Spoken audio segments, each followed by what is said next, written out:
이 어떤 내용인지 혹시 기억하시는 분 계실까요? 아니 뭐 지난주도 잘 기억을 못 하는데 일부러 그런 것이 아니라 우리의 어떤 기억력이 그런 것 같아요. 그래서 저도 뭐 가끔씩 보면 지난주에 내가 뭐 설교했을지 뭐 했었지라고 헷갈릴 때가 있으니까 뭐 성도님들이 오직 하시겠습니까? 여러분들이 좀 잊어버리셔야지 제가 또 설교를 하죠. 다 기억하고 계시면 우선 전에 저런 얘기했는데 또 막 다르게 하네. 그러면 어떻게 하겠습니까? 그죠? 자, 참고적으로 그러니까 8회차까지 할 때 제가 세례 요한이 회개의 복음을 선포한 거 그거 말씀드렸습니다. 그래서 세례 요한이 회개하라 독사의 자식들아 그러면서 날선 외침, 그렇죠? 그래서 타협하지 않는, 그렇죠? 복음의 그 정수를 세례 요한이 전했다. 그래서 그 세례 요한이 예수님의 오심을 준비하는 그런 멋있는 그 2인자의 삶을 살았다라고 한 것이 그 내용입니다. 기억나시죠? 기억 잘 안 나도 나신다고 해주시는 네. 그런 내용이 맞습니다. 그래서 이제 오늘은 이제 그 다음 내용인데 이제 예수님께서 세례를 이제 받으시는 그런 내용입니다. 자, 그래서 예수님의 세례에 어떤 의미가 있는가라고 하는 것들을 함께 살펴보겠습니다. 제가 지금은 이제 사정상 제가 이제 함께 동역하지는 않지만 지금도 여전히 함께 기도하고 응원하는 그 단체죠. 가인지 캠퍼스라고 하는 곳인데 참 여기 대표님이 참 귀한 분이에요. 복음으로 이렇게 잘 무장되어 있는 웬만한 목회자보다 훨씬 더 복음의 열정으로 참 가득한 우리 최정 집사님 직접 이렇게 만나 보셨어요, 그죠? 그래서 참 귀한 분이에요. 그래서 비즈니스는 사랑입니다. 비즈니스는 이익을 남기는 것이 아니라 궁극적으로 사랑을 전하는 것, 그죠? 조금 더 직접 얘기하면 보편적인 하나님의 사랑. 그것이 뭐 여러 모양으로 드러나죠.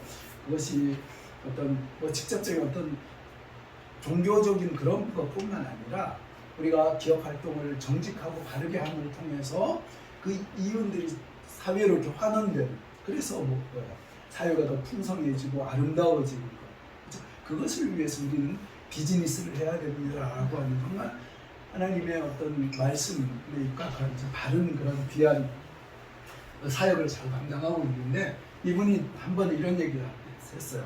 무슨 얘기를 했다고요? 리더로 말할 자격을 가지십시오. 이게 무슨 의미일까요? 리더로 말할 자격을 가지십시오. 우리가 어떤 지위에 오르면 그렇죠? 어떤 지위가 주는 어떤 그 권위가 있어요, 그렇죠? 그걸로 근데 말하라는 그런 말입니까? 아니요. 그렇죠?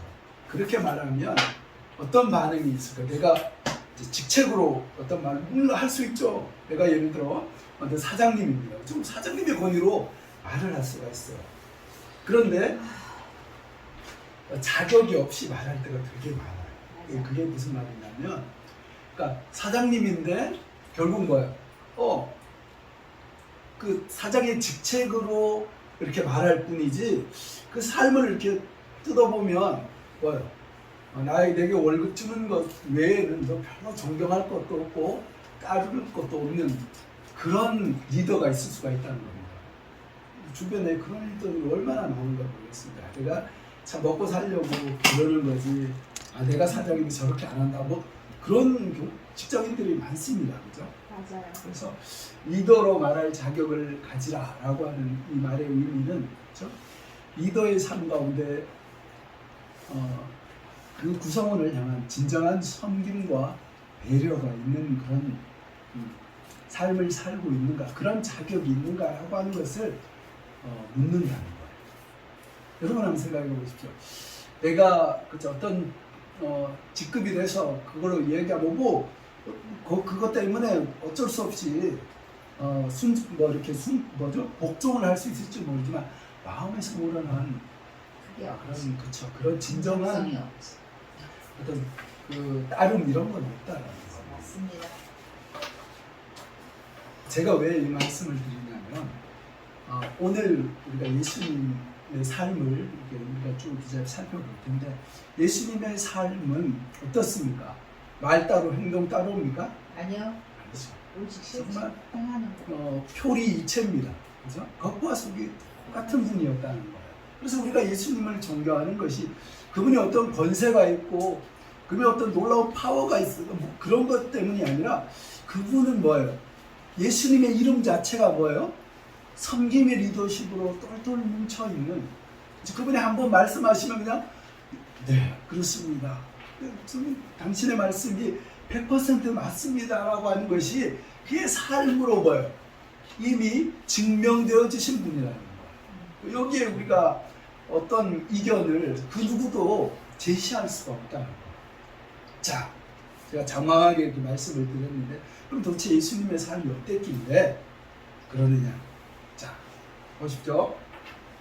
제가 아까 전에도 잠깐 말씀드렸다시피 이거 왜 안 넘어갑니까? 네. 오늘 3장 13절부터 17절까지는 1장 1절부터 시작해서 쭉 이제 예수님의 족보가 쭉 나왔지 않습니까? 네. 그러고 나서 예수님의 탄생 이야기가 나오고요. 그러고 나서 예수님 탄생했는데 헤롯이 예수님을 막 잡아 죽이고 그래서 영아학살 그 사건들이 있어요. 그래서 예수님께서 애국으로 또 피난가셨다가 그래서 이제 헤롯이 죽고 나서 다시 이제 오셔서 나사렛이라는 곳에 이제 살고 계시다가 근데 예수님이 여전히 뭐예요? 등장하지 않아요. 그러고 나서 누가 또 등장합니까? 세례 요한이 또 딱 등장합니다. 그러면서 세례 요한이 회개의 세례를 선포하면서 뭐라고 얘기합니까? 내 뒤에 오시는 분이 있다. 그가 이제 오실 거다. 하고 얘기하는데 그게 2장 언제까지예요? 3장 12절까지라는 거예요. 그러면서 이제 드디어 진짜 주인공이 이제 수면으로 등장하십니다. 진짜 주인공이 나타나셨어요. 자, 근데 예수님께서 등장을 하셨는데 좀 이상하게 이렇게 등장을 하세요. 자, 말씀을 다 같이 다시 한번 보겠습니다. 시작. 그때 예수께서 요한에게 세례를 받으시려고 갈릴리를 떠나 요단강으로 요한을 찾아가셨다. 그러나 요한은 내가 선생님께 세례를 받아야 했는데 선생님께서 내게 오셨습니까? 하고 말하면서 말렸다. 예수께서 얘기하셨다. 지금 그렇게 가지고 우리가 모든 일을 이루시고 있습니다. 그제서야 요한이 나타났다. 예수께서 세례를 받으시고 하늘에서 올라오셨다. 그때 하늘이 열렸다. 그는 하나님의 비둘기와 세례와 자기 위에 오는 것을 보셨다. 그리고 하늘에서 소리가 나가기를 이는 내가 사랑하는 아들이다. 자, 17절 다시 한번 읽겠습니다. 그리고 하늘에서 소리가 이는 내가 사랑하는 아들이다. 여기 보시면 그죠? 전에도 제가 말씀드렸지만 예수님의 어떤 그 권위라든지 예수님의 그 포지션을 보면 사실 이렇게 해도 돼요. 뭐라고 할 수 있어요? 요한 보고 어이 요한 내가 여기 있거든. 와서 나에게 좀 세례를 주시게나. 그렇게 얘기해도 뭡니까? 뭐 누구도 거기에 대해서 이의를 제기할 수가 없어요. 왜 그렇습니까? 예수님은 어떤 분이세요? 하나님의 아들이시거든요. 그렇죠? 구약에 예언되었던 메시아시기 때문에 그래서 그렇게 이야기를 해도 만약에 세례요한이 그렇게 얘기를 했다면 세례요한은 그죠? 요단강 물을 떠가지고 가서 예수님께 세례를 베푸셨을지도 몰라요. 그런데 오늘 여기 말씀을 보면 예수님께서 어때요? 나사렛에서부터 수백 킬로를 이동해서 어디 갔습니까? 그 요단강까지 예루살렘 인근에 요단강으로 가셨답니다. 그리고 뿐만 아니라 어떻게 하셨어요? 거기서 세례 요한에게 머리를 조아리고 그래서 그 죄인들과 함께 거기에 줄을 서서 그렇죠. 내가 메시아니까 나는 그 프리패스 그런 거 아니야. 그 줄 서서 자신의 순서를 기다렸다가 세례 요한에게 세례를 받으셨다. 이게 무엇을 의미하는 겁니까? 자, 보십시오. 공생애가 이제 드디어 30살까지 예수님께서 제야에서 사시죠. 요셉의 아들로 마리아에게 또 요셉과 아버지 요셉과 마리아에게 순종하면서 30년을 그렇게 아들로서 그 장남으로 이렇게 사시다가 그 사생애를 이제 끝내시고 이제 하나님의 부르심을 메시아 그 사역을 이루시기 위한 공생애 그 3년간의 그 공생애를 시작하시는 거예요. 그러면서 하셨던 것이 뭐라고요? 요단강에서 요한의 무엇을 받으셨어요? 세례를 받았는데 이 세례가 어떤 세례입니까? 오늘 말씀에 보면 세례를 받으셨다라고 하는데 그 전에 우리가 살펴봤던 것처럼 이 독사의 자식들아 너희가 임박할 하나님의 진노를 피할 줄 아느냐? 도끼가 나무 뿌리 위에 놓여있다. 너희가 회개해라. 회개해라라고 얘기합니다. 그러니까 사람들이 그 이야기를 듣고 가슴을 치면서 요단강으로 나와서 내가 어떻게 해서 할까요? 라고 하면서 회개, 자기의 죄를 자복하면서 받은 세례인데 그것이 뭐예요? 회개의 세례. 근데 여러분 생각해 보십시오. 예수님은 어떤 분이십니까? 예수님은요 완전한 하나님이시면서 동시에 완전한 사람이셨어요. 그래서 완전한 하나님으로서 그렇죠. 하나님의 아들로 이 땅 가운데 오셨고 동시에 완전한 사람이라고 하는 것은 사람의 근데 갑자기 이렇게 등장한 것이 아니라 어떻게요? 마리아의 동정녀 마리아의 몸에서 잉태되어서 우리와 똑같이 30년, 33년을 사셨다. 그래서 우리의 뭐예요? 아픔과 고통과 연약함 이런 것들을 다 체휼하신 그런 분이시라는 겁니다. 그러면 그분에게 죄가 있습니까? 그 예수님의 친형제였던 야고보가 있어요. 친히 야고보서에서 말합니다. 예수님은 뭐라고요? 죄가 없으셨다. 만약에 예수님께서 죄가 있으셨다라고 하면 어때요? 우리의 죄를 위해서 십자가에 죽는 것이 의미가 없다. 여러분 이것을 잘 기억하셔야 됩니다. 네. 아이고 예수님께서 뭐 우리처럼 똑같이 육신을 입었다면 뭐 죄를 짓고 살았겠지. 그 무슨 말도 안 되는 그런 얘기냐라고 흔히 이야기할 수 있었지만 성령의 간섭하심과 강권적인 역사하심, 그렇죠? 그런 것이 예수께 있었다는 겁니다. 그래서 하나님의 성령께서 그렇죠? 예수님을 죄로부터 지키셨다는 겁니다. 그러니까 뭐예요? 예수님이 회개의 세례를 우리처럼 그렇죠? 자고 일어나면 생각으로 여러 모양으로 이렇게 죄를 짓는 우리하고는 어때요? 그리고 뿐만 아니라 아담의 원죄가 우리 가운데 흐르는 태생부터 하나님의 진노의 대상인 우리하고는 근본적으로 다르셨다는 거예요. 그렇죠? 그런데 왜 회개의 세례를 예수님께서 받으셨냐는 거예요.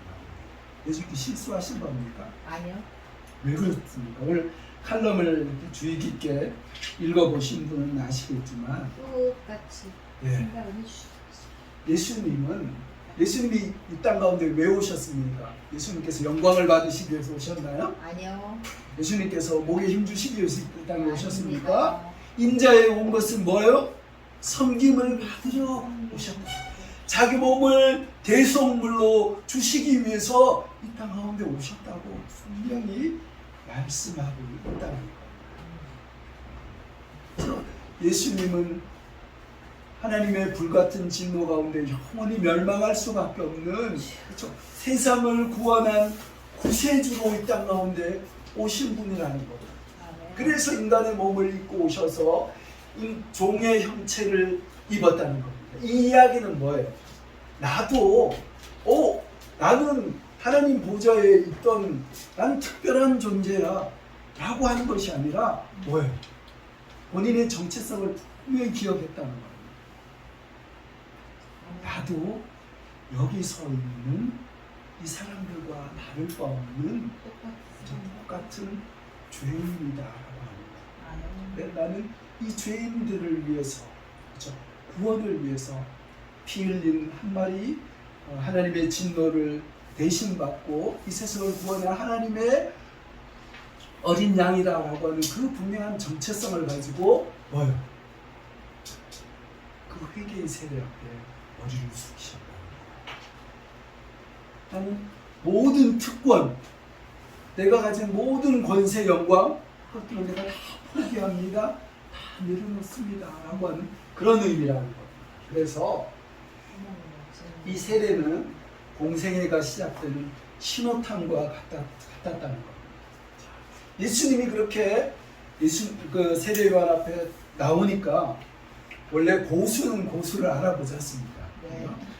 고수는 고수를 알아보는데 세례 요한이 세례를 주다 보니까 누가 나타나요? 예수님이 두고 오시는 거예요. 근데 한눈에 예수님을 알아보는 거죠. 이분은 뭐예요? 메시아. 내가 그토록 광야에 외치는 자로서 내 뒤에 오시는 그분, 내가 신발끈 풀기도 감당하지 못하는 그분이 드디어 메시아로 내 앞에 와 계시는구나. 이분이 우리의 구원을 이룰 대속주시구나 라고 하는 것들을 그는 뭐예요? 한눈에 알아봤다는 거예요. 그러면서 예수님께 이야기하죠. 내가 당신께 세례를 받아야지, 당신이 나에게 나와서 머리를 숙이고 세례를 받는 이게 무슨 가당치 않는 말씀입니까? 라고 예수님 앞에 정중히 간청을 드렸다는 거예요. 그때 예수님께서 뭐라고 얘기하세요? 이렇게 얘기했습니다. 한번 읽어보겠습니다. 시작. 지금은 그렇게 하도록 하십시오. 이렇게 하여 우리가 모든 의를 이루는 것이 옳습니다. 이 이야기를 보면 뭐예요? 모든 의라고 하면 거기 생략된 말이 뭘까요? 하나님의 모든 의를. 예수님의 그 생각은요, 내가 메시아이기 때문에 내가 연구하고 그거 아니라 뭐예요? 나를 보내시니, 내가 이 땅 가운데 존재하는 중요한 목적은 하나님의 의를 이루는 것이다. 하나님의 의가 뭡니까? 모든 의가? 그것은 바로 한마디로 얘기하면 구속사입니다. 예수님 십자가에 못 박혀서, 그렇죠? 인류의 죄를 위해서 자신의 몸을 드리는 그 사역이라는 거예요. 예수님께서 그것을 위해서 이 땅 가운데 왔다라고 하는 것이, 내 사명은 이것이다라고 하는 것들 분명히 이야기하고 있다는 거예요. 세상의 구세주가 되는 사역의 핵심이 뭡니까? 세상을 구원하는데 그 핵심 되는 것은, 자, 여기 한번 읽어보겠습니다. 핵심은 바로 이겁니다. 자, 읽어보겠습니다. 시작. 하늘 아버지께 신실하게 순종하는 것. 예수님의 지금 요구되는 것은요, 내가 그래도 성자 하나님인데 내가 어떻게 이럴 수가 있어? 라고 권위라든지 어떤 자기 주장을 하지 않았다는 거예요. 보십시오. 빌립보서에는 예수님의 순종을 이렇게 말씀합니다. 읽어보겠습니다. 시작. 그는 하나님의 모습을 지키셨으나 하나님과 동등함을 하나님께 생각하지 않으시고 오히려 자기를 비워서 종의 모습을 취하시고 사람과 같이 되셨습니다. 그는 사람의 모양으로 나타나서 자기를 낮추시고 죽기까지 순종하셨으니 곧 십자가에 죽기까지 하셨습니다. 그러니까 여러분, 제가 오늘 드릴 말씀인데 예수님은 그냥 겸손하셨다, 그 차원이 아니고요. 오히려 그것보다 더 중요한 단어는 바로 친실한 순종이라고 하는 단어입니다. 예수님께서요, 순종하셨다는 거예요. 뭐 하기까지 순종하셨어요? 죽기까지 순종했다. 여기도 나왔지 않습니까? 네. 하나님과 동등. 이건 지금 세 번역으로 이렇게 말을 풀었는데, 개혁 개정이라든지 개혁 함들을 보면 하나님과 본체시나 하나님과 동등된 하나님의 본체지만 어떻게 해요? 그것을 당연하게 여기지 않으시고 어떻게 하셨어요? 자기를 비워서 종의 모습을 취했다는 거예요. 사람과 같이 되었다는 겁니다. 그래서 자기를 낮추는데 어디까지? 죽기까지. 십자가에 죽기까지 낮추십니다. 저는 말씀을 이걸 준비하면서 가슴이 이렇게 울컥하는 거예요. 이거구나. 이게 하나님의 나를 향한 이런 놀라운 사랑이고, 잘 오셨습니다. 놀라운 사랑이고, 이게 정말 복음이고 이게 은혜고 하나님이 우리를 향한 이 낮아지심 참 이 말씀 읽으면서 얼마나 참 마음이 또 참 울컥하던지 보십시오. 모든 일을 이루는데 중요한 건 순종이라는 것, 순종. 자, 그러면 여러분 한번 생각해 보십시오. 마지막 아담이신 우리 예수님은 무엇을 하시는 거예요? 죽기까지 순종하셨다. 자, 그런데 보십시오. 그러면 첫 번째 아담 생각 기억나십니까? 왜 인류 가운데 죄가 들어왔어요? 첫 번째 아담이죠. 자, 한번 브렌트 크로우라고 하는 분 이렇게 했습니다. 시작. 예수님은 복음화에서 하나님의 백성들에게 구원의 복을 경험하게 하기 위하여 다시 순종하는 마지막 아담으로 그려집니다. 그렇죠. 예수님은 복음서에서 특별히 마태복음부터 시작해서 마태, 마가, 누가, 요한 이 복음서 가운데서 어떤 분으로요? 마지막 아담으로 그리시고 있다는 거예요.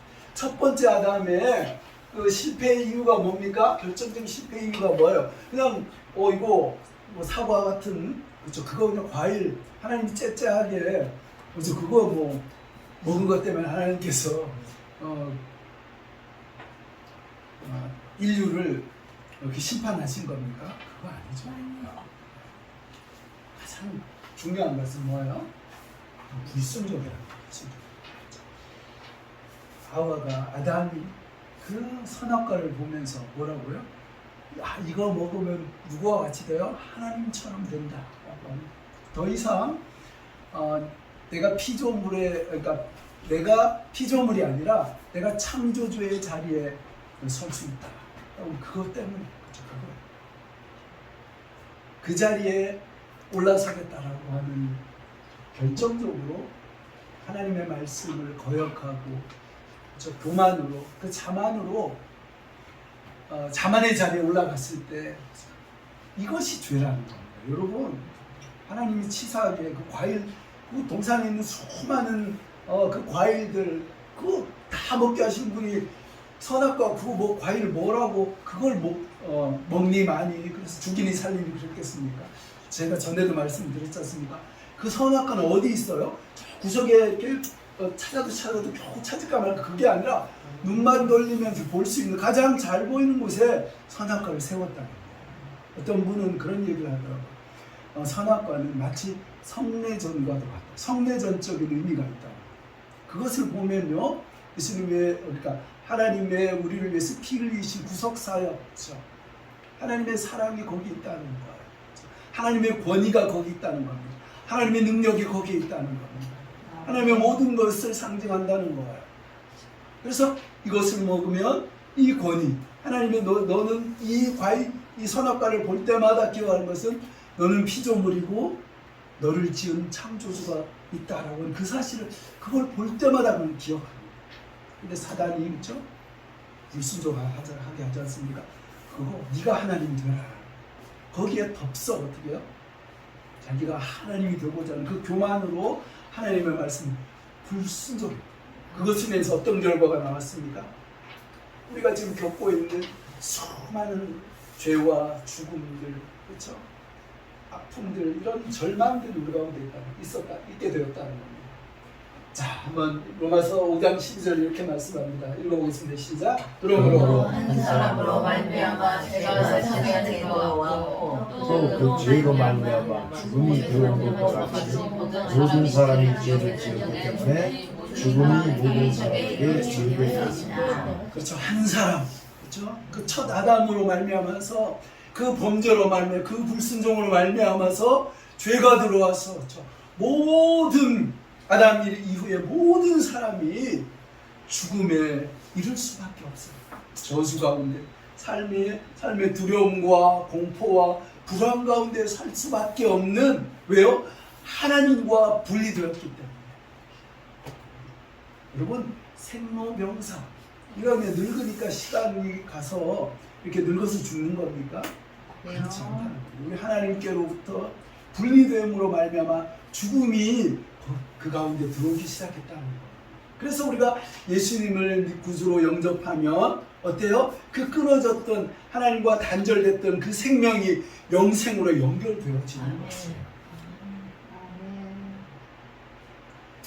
한 사람이 불순종으로 말미암아 그렇게 됐어요. 첫 아담이 불순종으로 말미암아 그렇게 됐다는 거죠.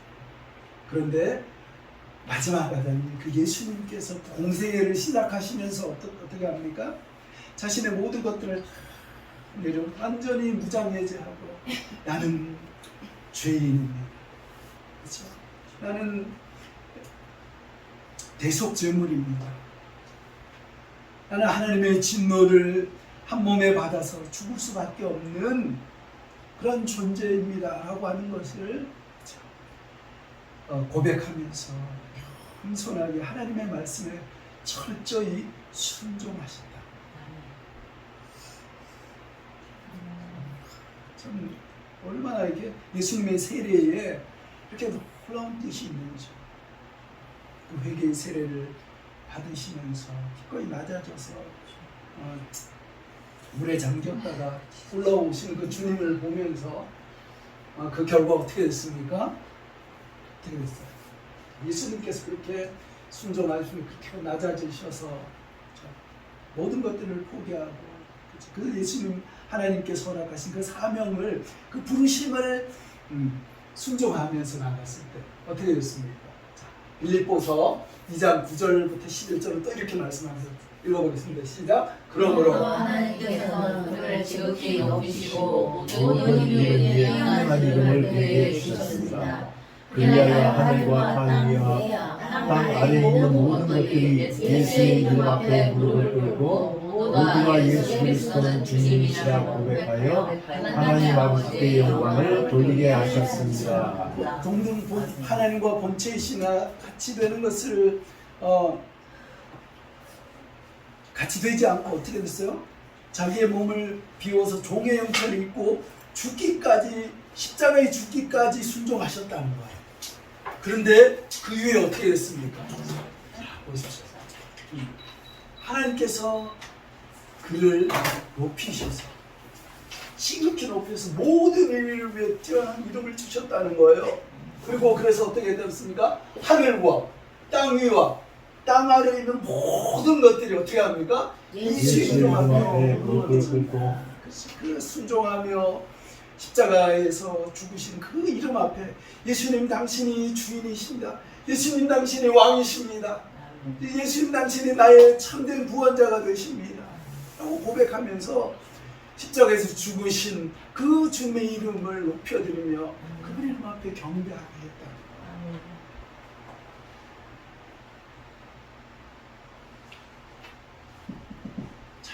오늘 말씀 또 한번 읽어보겠습니다. 시작. 예수께서 세례를 받으시고 노래에서 올라오셨다. 그때 하늘이 열렸다. 그는 하나님의 영이 비둘기같이 내려 자기 자리에 오는 것을 보셨다. 그리고 하늘에서 소리가 난다. 이는 내가 사랑하는 아들이다. 내가 그를 기뻐한다. 그렇게 순종하는 첫 아담과 달리 마지막 아담으로 자신의 부르심을 따라서 모든 것들을 포기하고 그 세례를 받으며 낮아진 예수님의 그 순종, 공생애를 시작하면서 하는 그 첫 순종, 그것을 보시면서 예수님께서 뭐라고 하십니까? 우리 하나님께서 보십시오. 하늘을 열으셨어요. 어떻게요?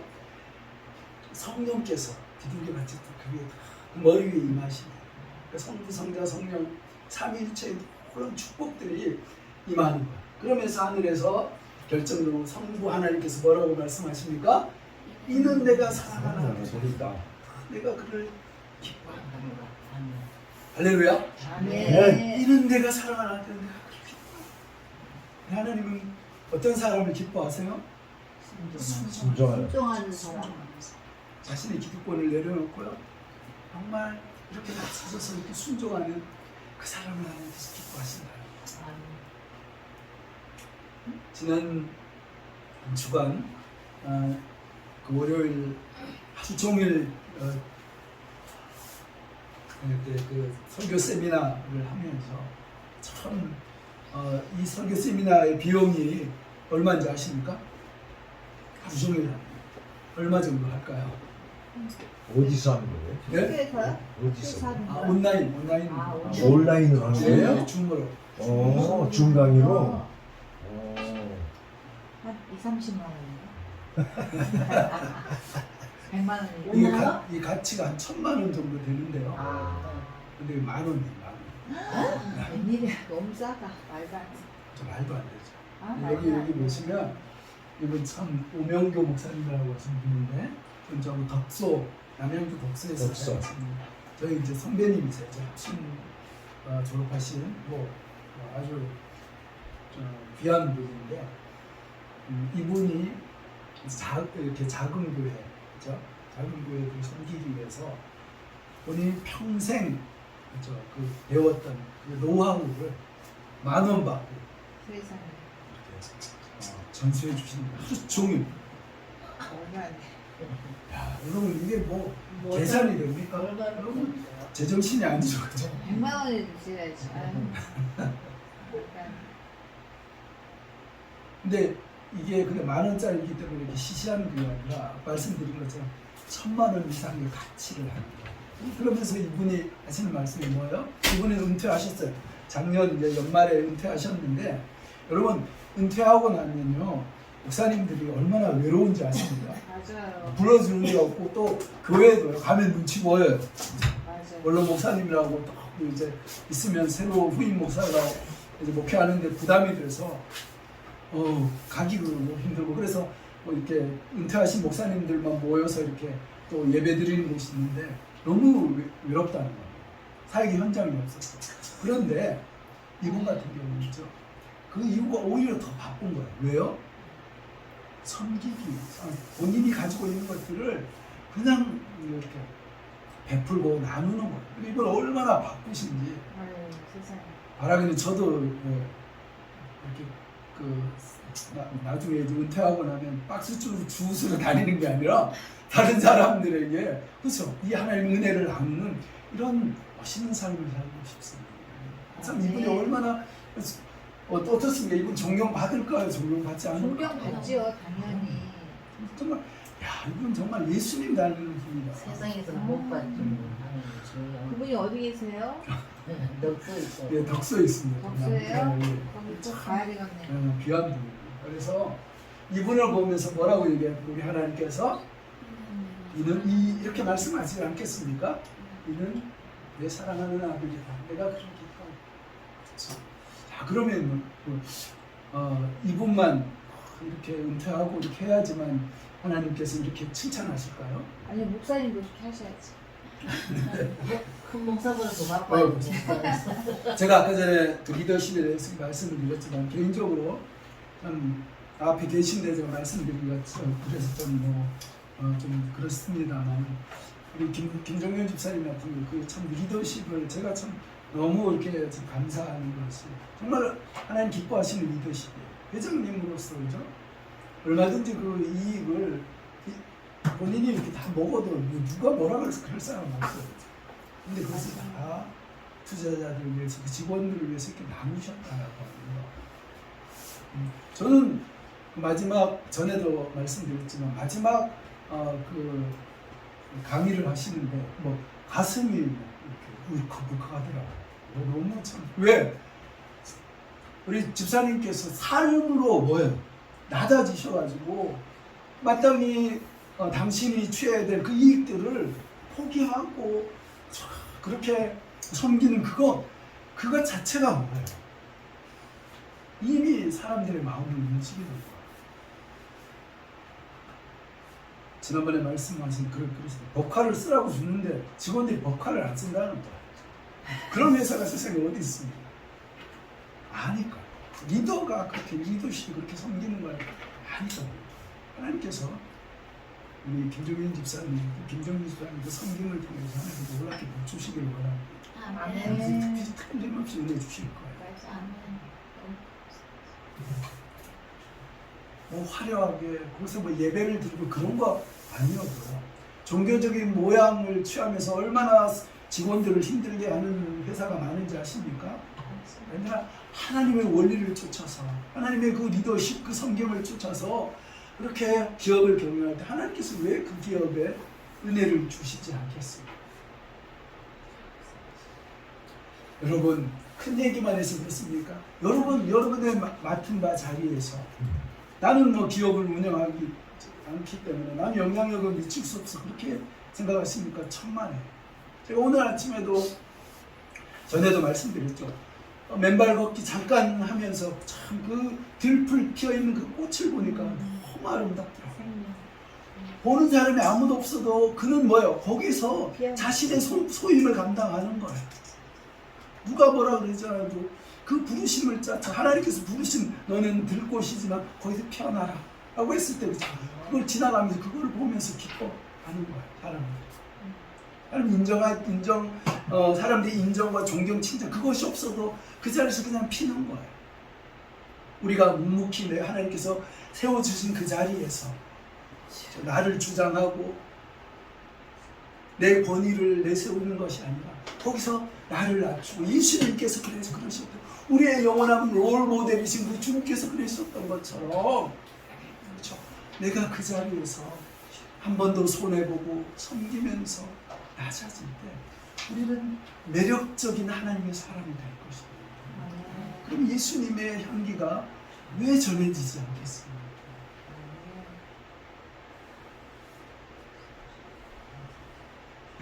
예수님의 그 섬김을 쫓아서 예수님의 그 섬김을 쫓아서 살아갈 때 우리 모두에게 우리 하나님께서 말씀합니다. 뭐라고 얘기합니까?